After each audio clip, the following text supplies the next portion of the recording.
Game. It's noon Central Time, and it's raining.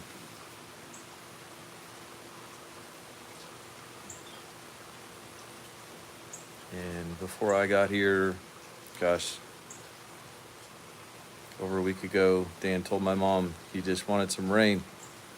And so kind of reminds me of that Stevie Ray Vaughan song, The Sky is Crying. But we definitely miss him. He did pass yesterday, as you might know. He passed yesterday at 5:08 p.m. Central Time. Uh, so 11:08 p.m. London time. You may see I'm wearing a Saints shirt, football. Um, I'll get to that in a little while. But let me just thank you, first of all, Panda family, Bachman family and friends, um, for your great care and support. It's, it's been it's been unreal.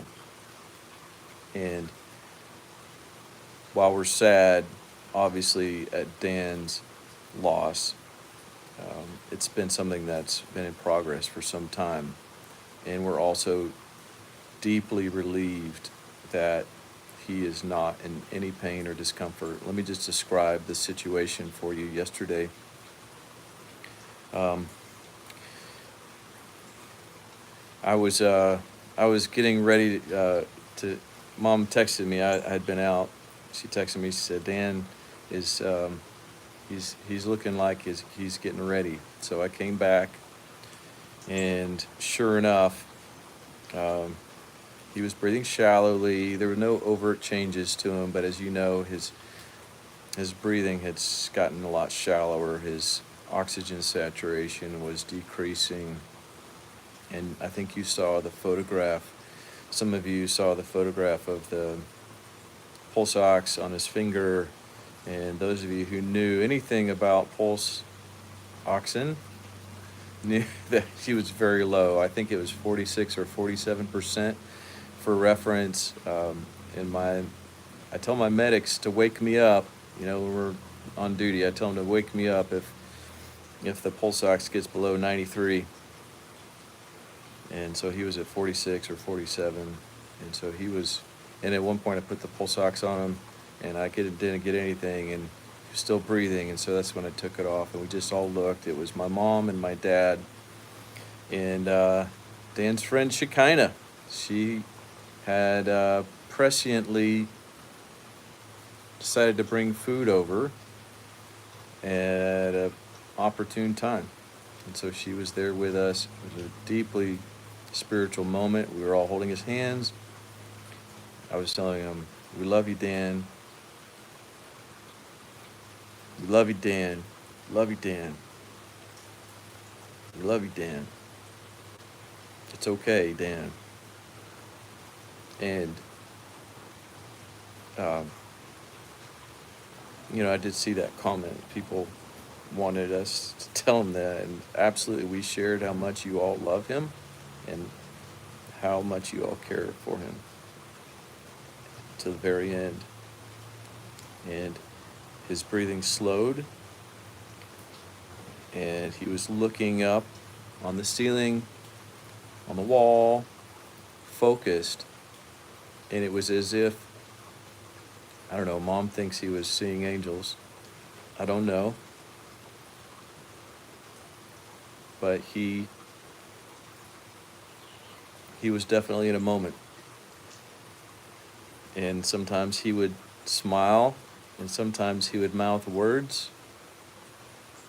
And I would love to know what he was saying in those moments and what he was seeing.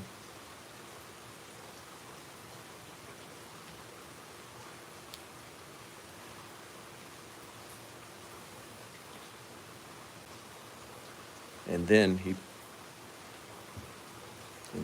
passed. There were goosebumps on his arms as I was holding his right hand, and I felt for several minutes for a carotid pulse. And I thought I felt one. And I thought for sure I kept seeing his chest rising and falling. Even after I knew he had gone. But it happened at 5:08 p.m. Central Time. And I closed his eyes. And then, what do you do then, right? After all this time, it was like it was a surprise. So my mom was like, we should say something. And she said, John, she had told me about this. She said, John, read the Kadesh. I think it's a Hebrew, a Jewish prayer of some sort. And so I read the Kadesh, and it was beautiful. And my dad was like, where's that from? And I was like, I just showed him. He's hard of hearing. Bless him, even with his hearing aids. So this must be very difficult for him because he's isolated from what we're saying. If it's not loud and thunderous, he doesn't know what we're saying. And then we read some scriptures, and I'll share them. I don't have them all for you right now, but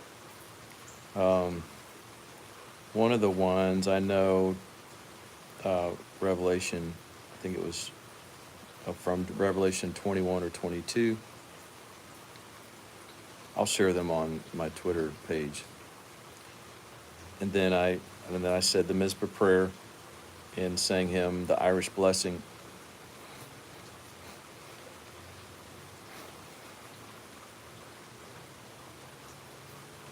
And the blessing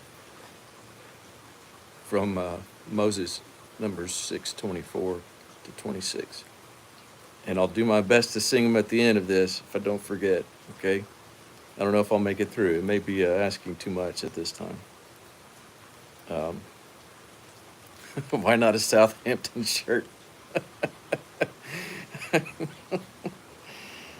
I don't even know what Southampton is, okay? I know it's in England. That's all I know. There's a story behind the shirt. I'll share it in a minute.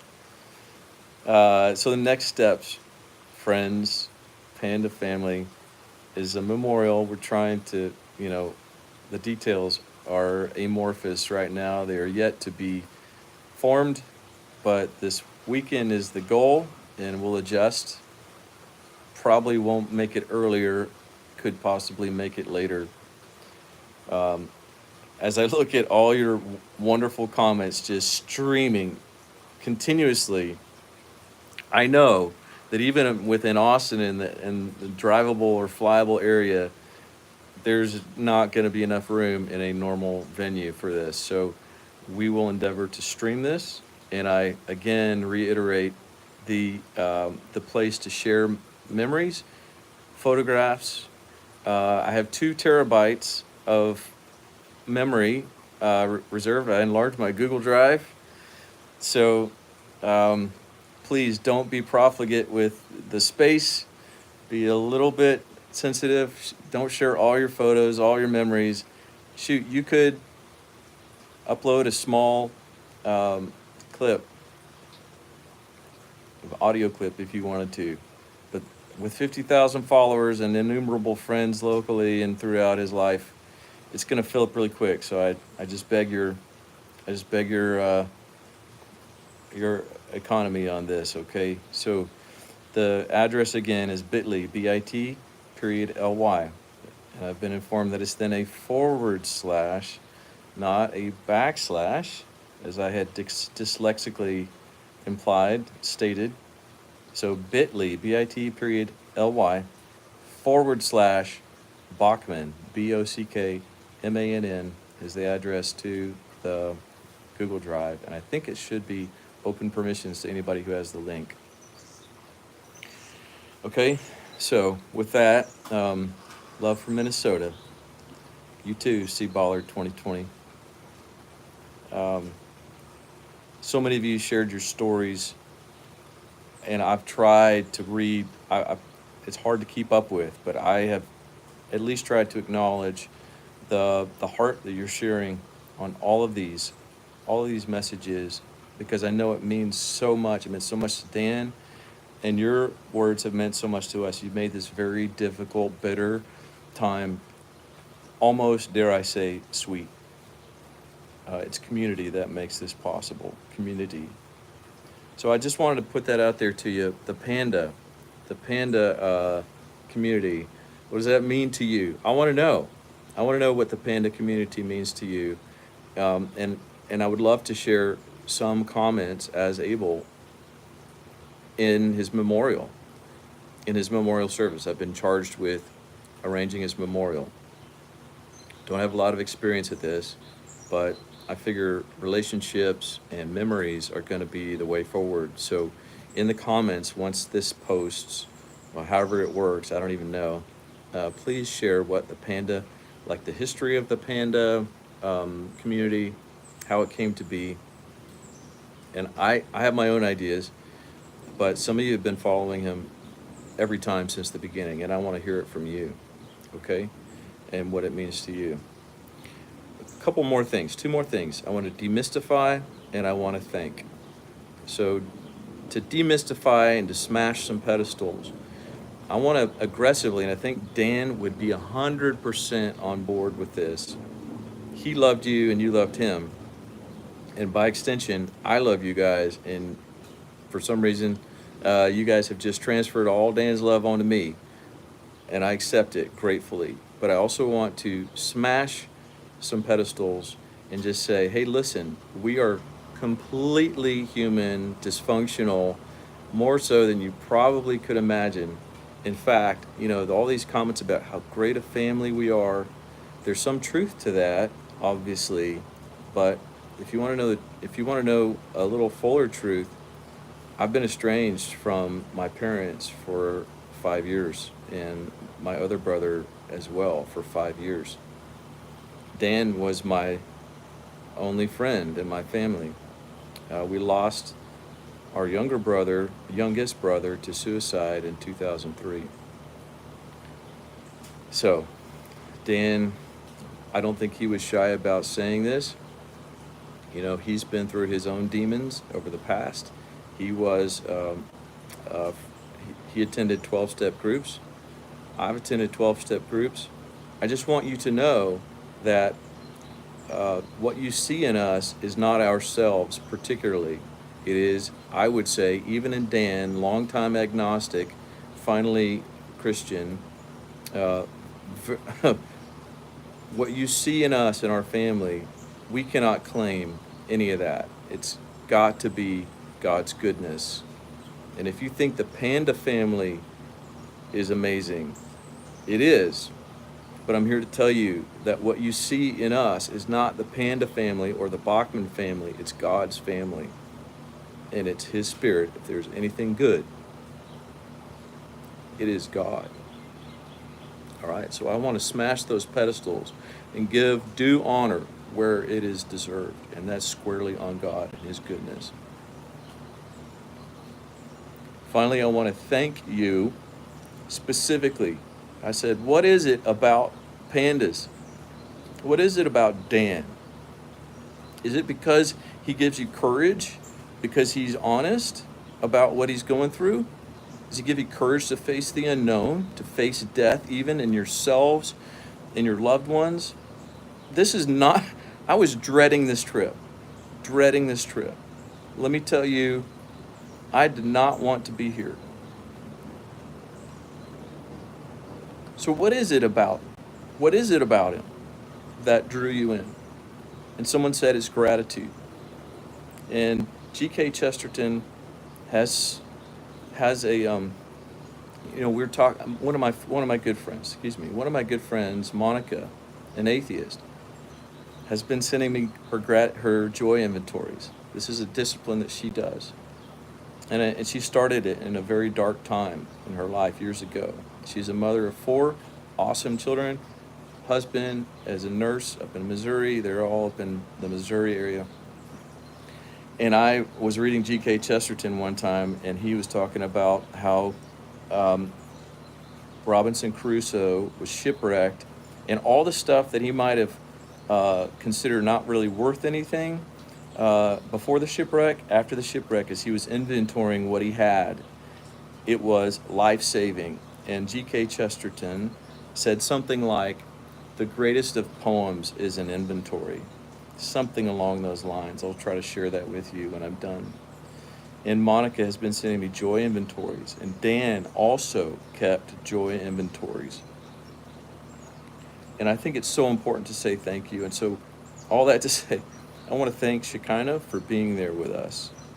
For, I believe the Holy Spirit moved her to bring us food at that time and to be there with us. She added so much to our experience. It was sacred and beautiful. And I want to thank Christy, someone who was a patient of Dan's twice, and he did not fix her. I want to say that. He did not fix her. She went twice, and her pain and dysfunction continued, whatever it was. But she invited me to stay at her house and skip a hotel. So that's where I just came from minutes ago. Thank you, Christy. And I want to thank my cousin Dana for sending the candle that we burned upon Dan's death, and you may see it in a photograph posted on my X page.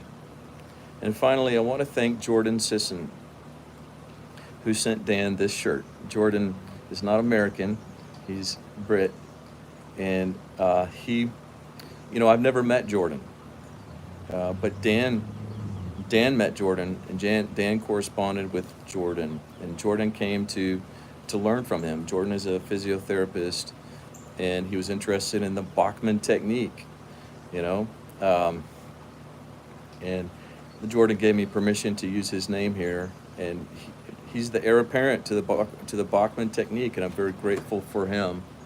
Jordan Sisson, yeah, I want to thank him for agreeing to carry, not Dan, but for carrying his legacy forward. And what I told Jordan this morning was, I think Dan would not want you to feel obligated to carry any particular thing forward, except, you could tweak or adjust, no pun intended, or even change entirely what Dan was working on based on new evidence, because that's what Dan was all about, was, listen, go where the evidence leads you.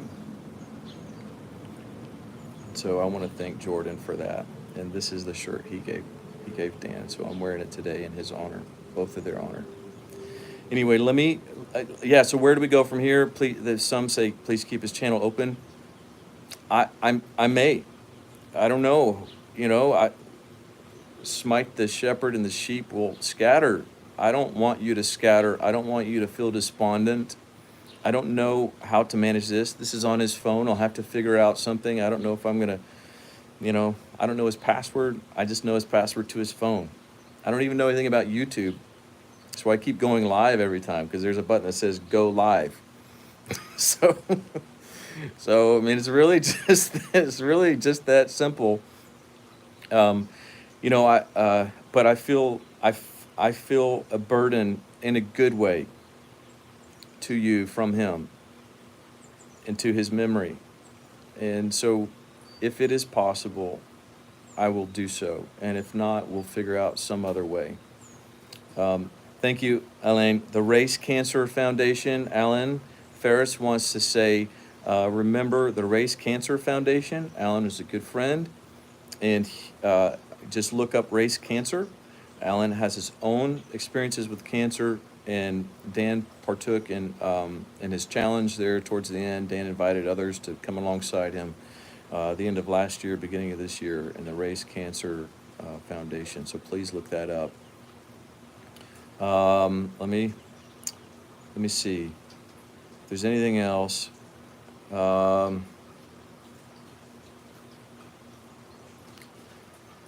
that's it. So thank you so much for your for your comments and your love. And I'm going to do my best to get through the Mizpah prayer that is found in, I think it's Genesis, where Jacob and Esau part ways. And I'm going to do my best to sing the Irish blessing. And I'm going to do my best to sing Numbers 6:24 to 26. Okay, if I can get through it, I'll do my best. Mom has something for me here. What do you say, Mom? Tracy, Rescue Texas. Oh, Rescue Texas, yes. Rescue Texas, and it's dogs. So if you look up Rescue Texas, let's promote Rescue Texas. She's our dear sister.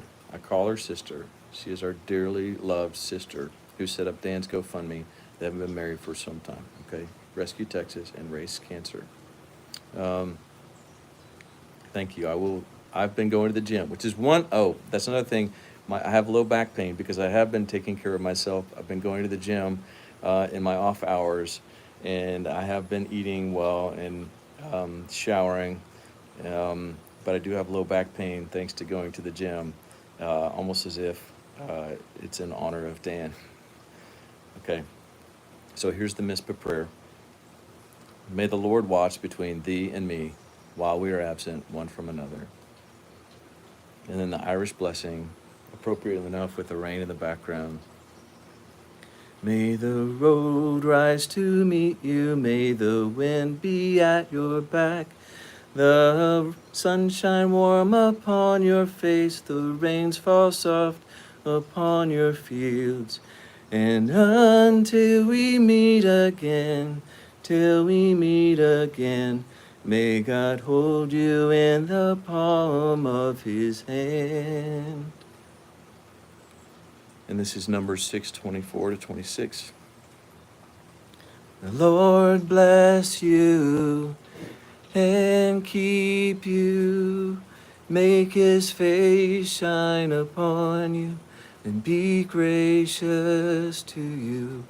The Lord turn his face toward you and give you peace.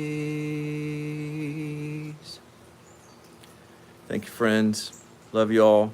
I'll be in touch. This is not the last you'll hear from me.